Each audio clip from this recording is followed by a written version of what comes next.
We all need to grieve. It's important. And on this episode of Pro Saints Talk, we grieve, but we also talk about solutions. We articulate the frustrations of the Rons and Who Dat Nation. We give it to you plain and simple, as always. Tune in now for this episode of Pro Saints Talk. Look at uptown people like yeah. People up in Gretna like yeah. Mid-city folks like yeah. People downtown man yeah.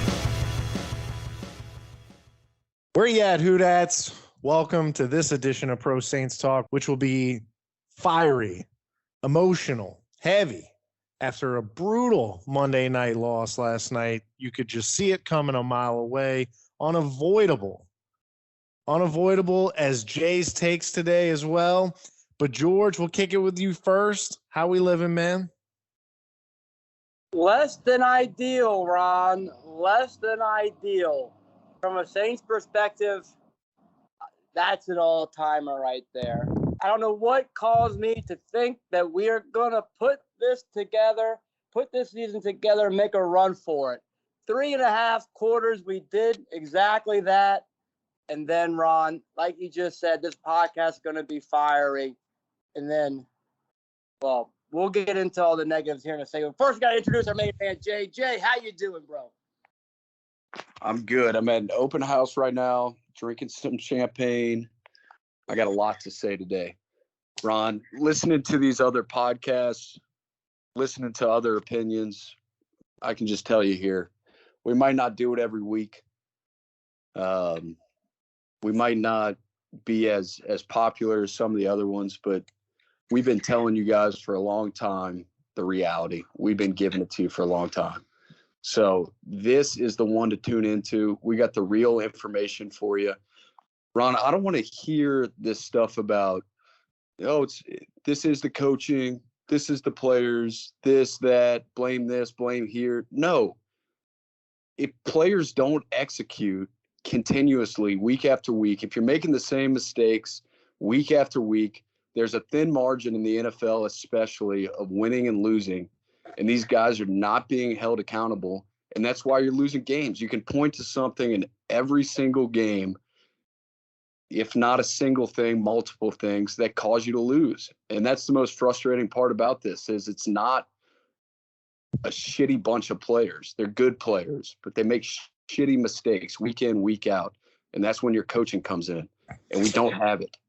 Amen, dude. I mean, you just keep seeing the same thing every week. They just line up the same guys every week, expecting different results, and we get the same crap every week, the same mistakes every week. It's been talked about that, like, Dennis Allen is not cutthroat like Peyton was, like Will Lutz. Let's just take Will Lutz right off the bat. I know he didn't miss anything yesterday, but he has not had a good season. We haven't brought in another kicker once this year to compete with him in practice. And that's true for everybody across the board. That means the tempo, just the mood, everybody's getting comfortable. Like you always like to talk about, Jay, you can't ever get comfortable in this league. It is cutthroat. It is win or literally go home, pack your bags, get out of here. And that's what I think Dennis Allen's going to be doing at the end of this year, George.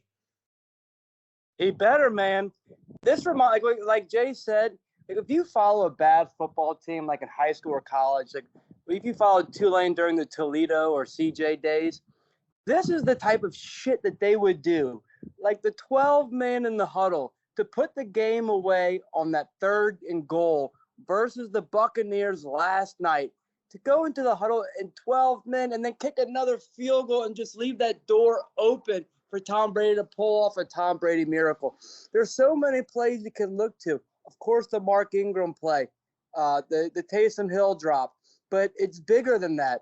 It's these guys aren't held accountable. They're not a well-oiled machine like we've seen under Sean Payton for years of just breaking the huddle all on the same page. We just hope they do well. We don't expect them to do well anymore. Yeah, and Jay, look, I wish I could say that I've been giving everybody the reality, but I mean, this is Pro Saints Talk. We've always tried to see, the positive light and things. But man, last night, I'm sorry. I know I'm a little bit under the weather, but I could find no positives last night. No positives. I Yeah, mean, and Jay, talking- I think you summed it up well with all the plays where we gave up points, left them on the board. Yeah, and I was talking to Puente. I was out with him this week, and he was like, "You guys sound like a bunch of scoring lovers," and I hate that it comes across as negative, and that's not the goal. And I've said it many times. I mean, it's never fun to call for somebody's job, and the defense played their ass off last night, and he's a great defensive coordinator, and he rallies those guys. And that's what he is. I mean, look at his record as a head coach. He's 15-46. And look beyond just the obvious, 12 men in the huddle. Last week it was you're going for it on 4th and 2, and then you get a false start. And then your boy Will Lutz gets up there, Ron, and he misses the field goal. Like, that is the stuff. All right, small example. It might sound silly. I was telling George about this earlier. Mark Ingram is on a morning show with Kay Adams, and Sean Payton is her guest. And Sean Payton says to Mark Ingram, "Stop putting the ball on the turf, man." He grabs the pillow on the couch. He says, "Hold the ball." Ingram says, I know. And he says, "Tell your friend Kamara the same thing." He said, "I knew you were going to say something." And that, to me, is indicative of somebody that holds players accountable from working in football, not even working in football, but I'm not there at practice, but I can tell you what it looks like. It looks the same as the game. Receivers dropping balls, Kamara fumbling the ball, mistakes, missed assignments. Like, if that stuff happens in practice, you're not going to get to Sunday or Monday and all of a sudden expect to turn on a switch, and expect it just to all work out. And there's been examples throughout the season. Kamara saying several weeks ago, "Yeah, this stuff happens in practice. The players have to do a better job." Yes, the players do have to do a better job, but ultimately that's on the coaches, and ultimately that's on the head coach. And that's why you pay the guy to hold people accountable. And he hasn't done that. And it's reared its ugly head every week. And it's disappointing because you're so close, you have opportunities, but you're not making the plays. From what I saw, you left 17 to 24 points on the board. At one point, it should have been 35-3. And then the play everybody's talking about, Mark Ingram goes out of bounds. We can talk about that all day. And then you throw a slant, incomplete, and then you punt it and you give it to Brady on the 10-yard line.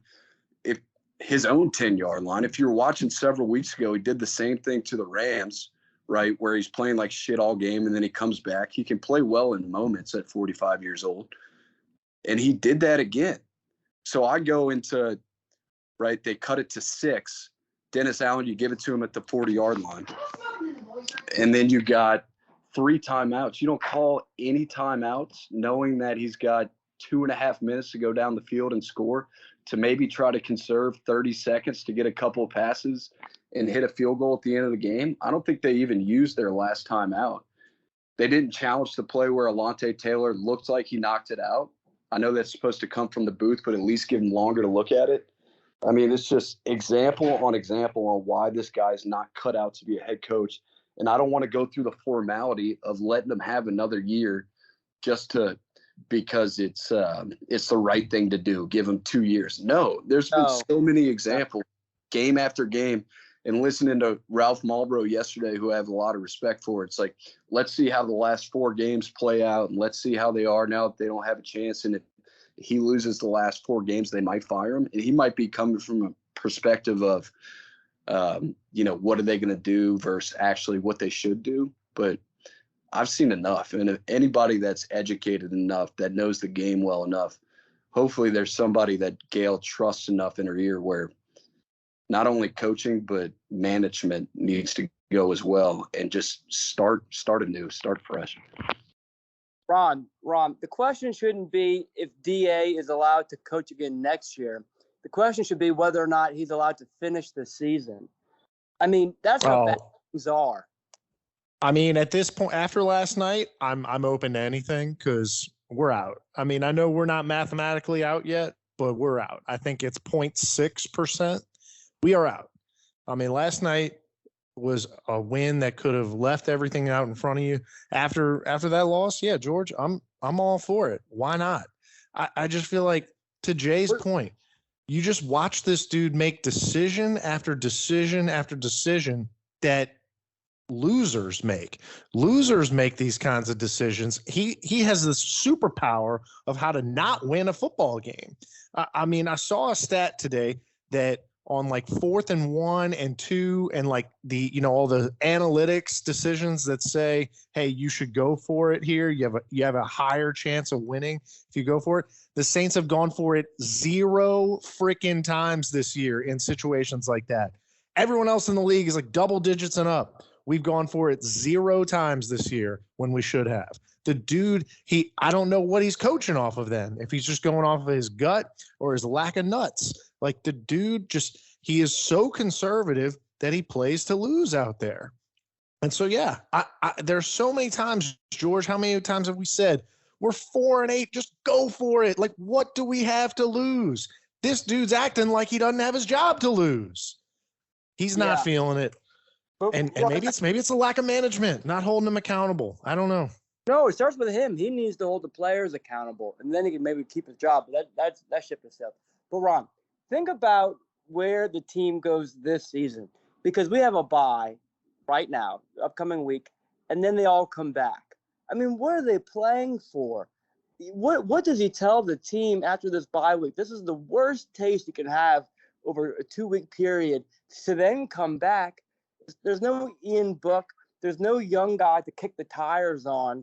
These last few weeks are just going to be a mail-it-in, disgusting performance. That's why maybe you fire him now just so you give the fans something to watch in this home stretch.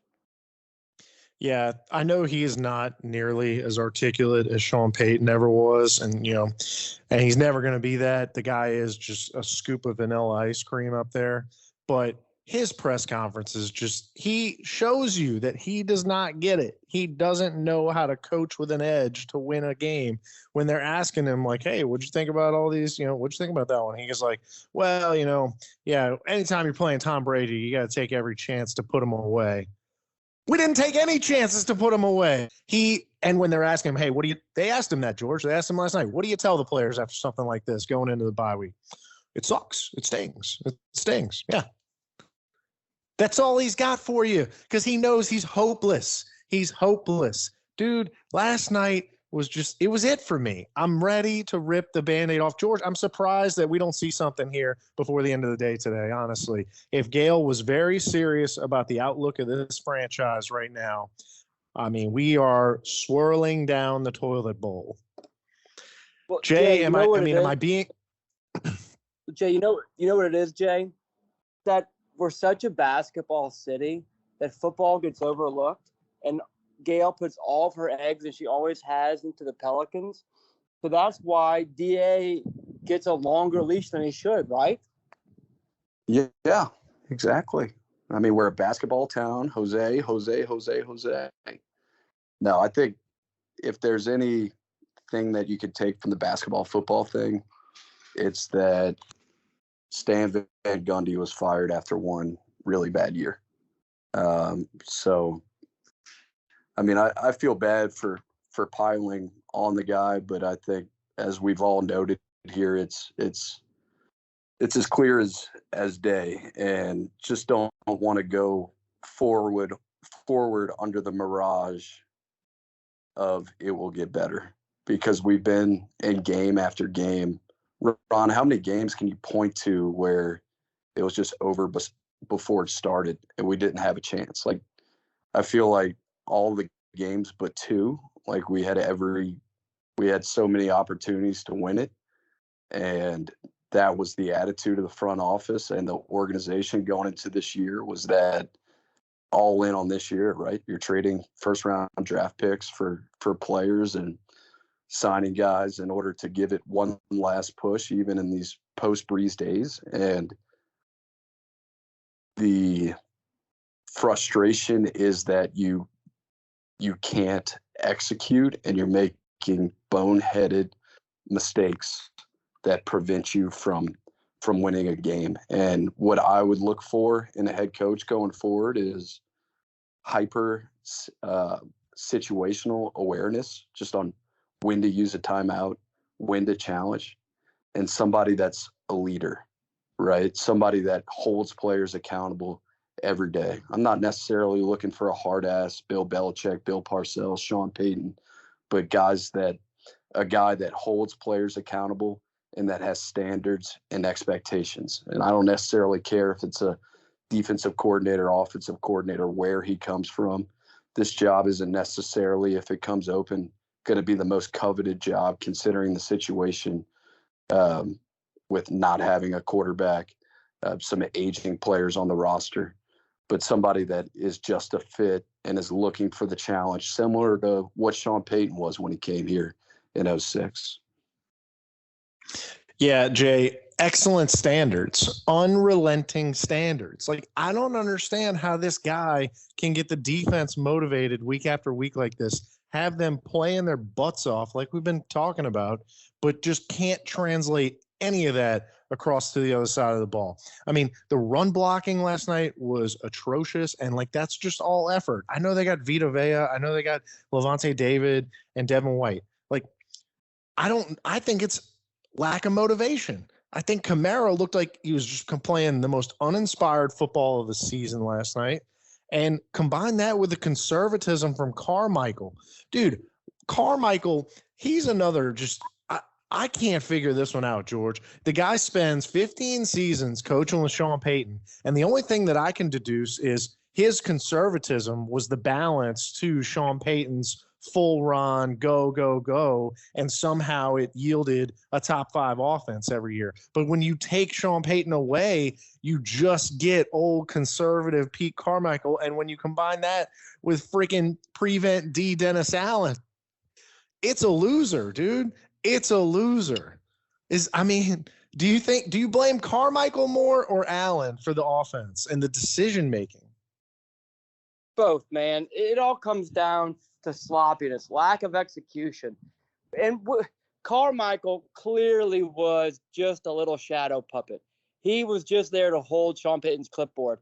For him not to have any of his own mojo, any of his own magic, is unexplainable. And that kind of goes to why he never got a head coaching job. He always thought it's because he's soft-spoken and not much of he's like the antithesis of a Coach O, and he's not going to inspire the guys, but he might be a little silent mastermind. No, man, he's just a lame duck. Ron, one guy I feel like we're getting extremely negative, and it's that time of year, to be negative based off where Dennis Allen brought us. But when people start bashing the Saints recently, they're saying, and Dalton, the Cajun care, they're throwing him out with the window too. Hold the phone. Dalton's having a pretty professional performance out there this season. He's throwing some beautiful passes. That shot that he took, that haymaker while he got the clickbait touchdown, the drops last week, the drops this week, he's doing his job. So as the people attack where the Saints are right now, Dalton is not your problem. No, look, I'll buy that Dalton's not my problem, but he's also not – it's like they said on the broadcast, man. He's not necessarily part of the problem. He ain't necessarily part of the solution either, man. I mean, yeah, last night he made some okay throws and the guys let him down. All right, you're right. Last night, I give him that one. I give it to him. But – jeez Louise, dude. And the 49ers. He doesn't show me any inspiration either. He doesn't show me like, oh yeah, let's go get him. Or like when he makes a bad play, you don't see him beating himself up like Tom Brady. Because a guy like Dalton has just accepted losing. Whereas Brady is just sitting there detested by it. Can't even fathom the thought of losing that game. Refuses to lose. You don't get that kind of edge with Dalton or anybody on this team, frankly. To George's point, I think he has played well, and Ron, I understand where you're coming from as well. I think one thing that we're all missing is having an elite quarterback. Like I look at some passes, and Dalton played plenty well enough to win that game. Landry drops a big one. Olave drops a big one. Even after all the shit that happened, Taysom could have caught that ball, and the game would have been over. consequentially. But I mean, there's things that you can nitpick, and it's certainly a lot easier in the NFL when you have a top 10 guy that it doesn't come down to things like last night. Like if I'm nitpicking, Ron, like the throw to Olave that down the right sideline that he caught for 40 yards, like if you throw that a little bit more in front of him, it's a touchdown. Like it is, you can win without one, but it is so much easier in this league when you have a top 10 guy. And I hope we're just not floundering in this space of, having the average, 18 to 32nd best quarterback for a long time, because for a lot of franchises, once they lose that guy, it's not easy to replace him. So, oh man, it's hopefully San Diego or Los Angeles Chargers continue to lose. We get a first round pick and we can hit on one of these guys. But I think you need to invest in taking chance after chance the next couple of years and identifying that quarterback, because without somebody that has that elite ability like Josh Allen or Mahomes from a physical standpoint, or has that elite intangible winning mentality like a Tom Brady, like a Joe Burrow, it's hard to be a perennial winner in this league. I don't know if that's the strategy yet, Jay, just because how high of a pick are you going to get? I don't know. I'm not saying it can't be done, but it feels like quarterbacks go so damn high, and we're just not going to be there this year, no matter who we get with the Peyton deal.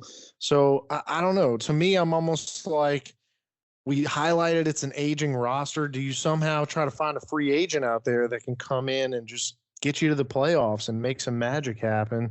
Like a Fitzmagic. Taylor Heineke? Heineke could be that guy. Y'all wouldn't laughed rule at that that when I out. brought it up last time. Look what he does for the Redskins. All he does is win. Commanders. Did I laugh? I don't know. I mean, hey, man, if I laughed before, it's because I didn't realize how low we could go here, George. He reminds me of Dan Campbell. He just wins. Oh, man, dude, the tweets last night from all the analytics guys were just incredible. Like Asher dropping, like he compared Peyton's last 3 seasons versus what Dennis Allen's done. 4th and 1 or 2 when you're tied or leading, Peyton went for it 20 out of 23 times. Dennis Allen, 5 times, 5 field goals.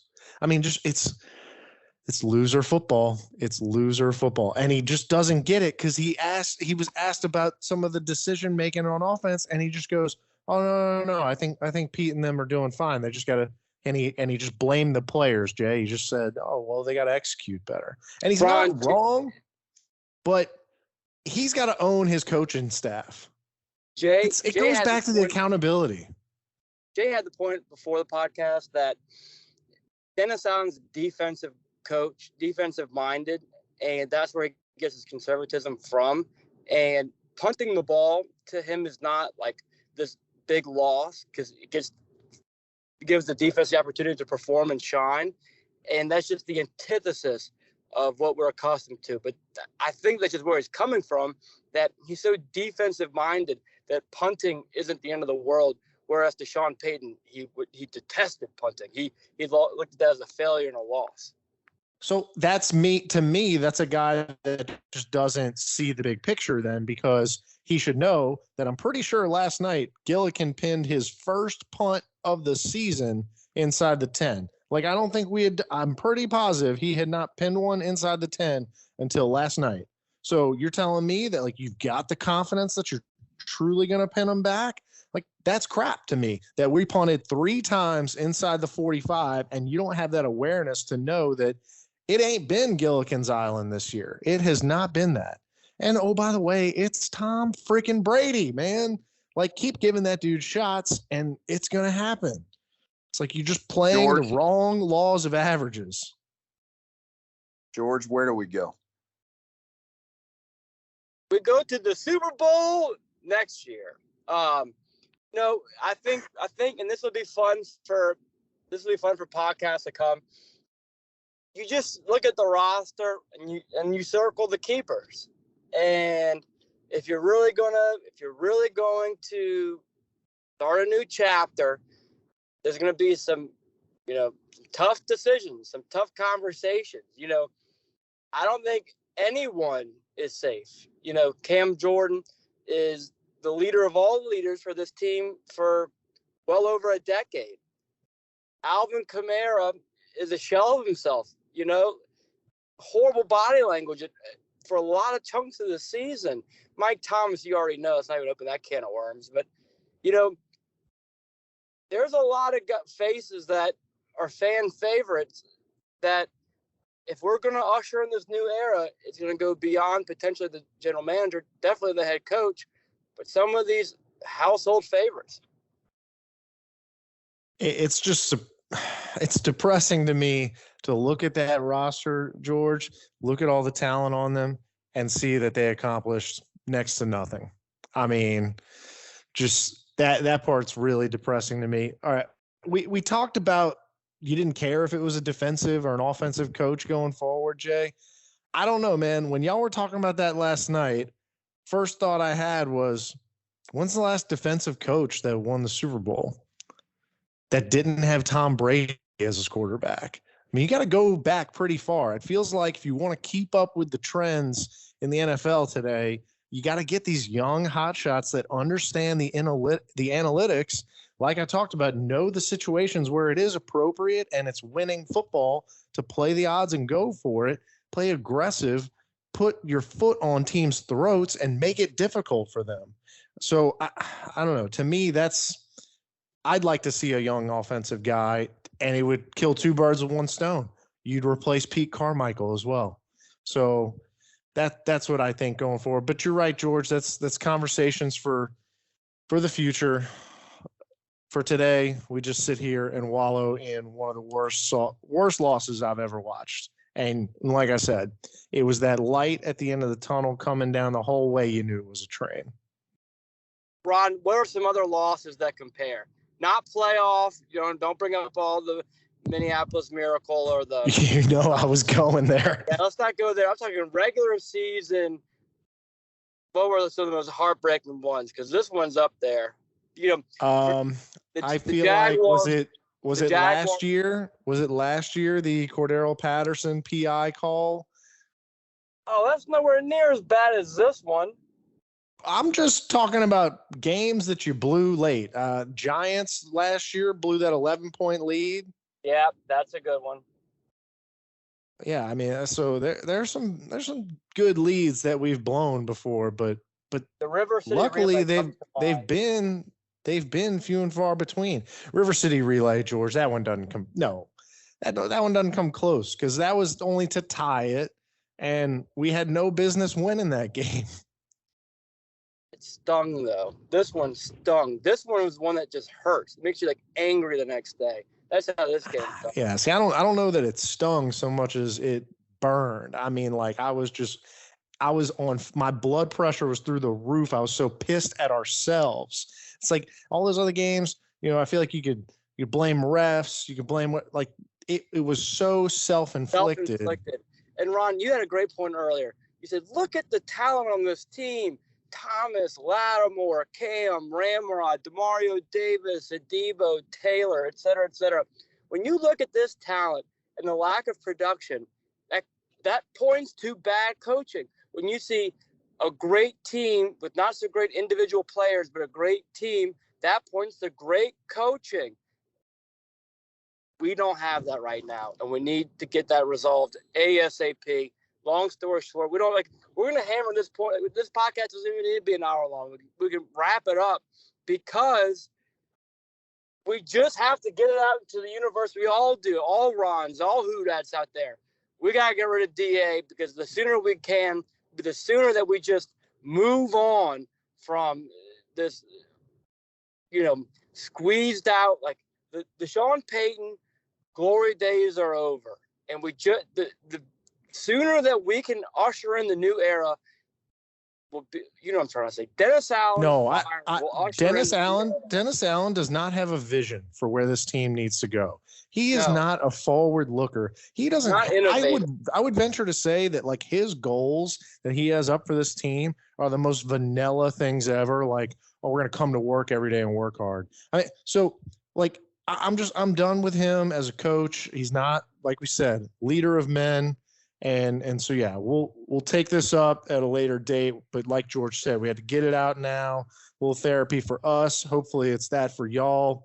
We'll wrap it up here. If anybody wants 2 tickets to the Falcons game on December 18th, I may know somebody that's selling because I'm done with this team.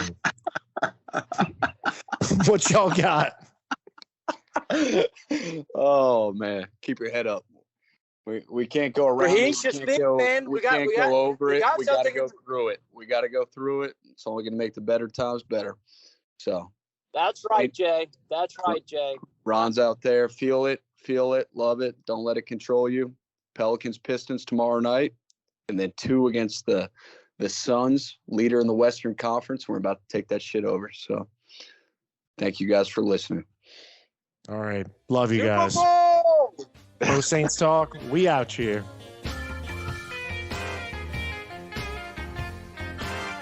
You don't have to go home, but you can't stay here. But you can't stay here.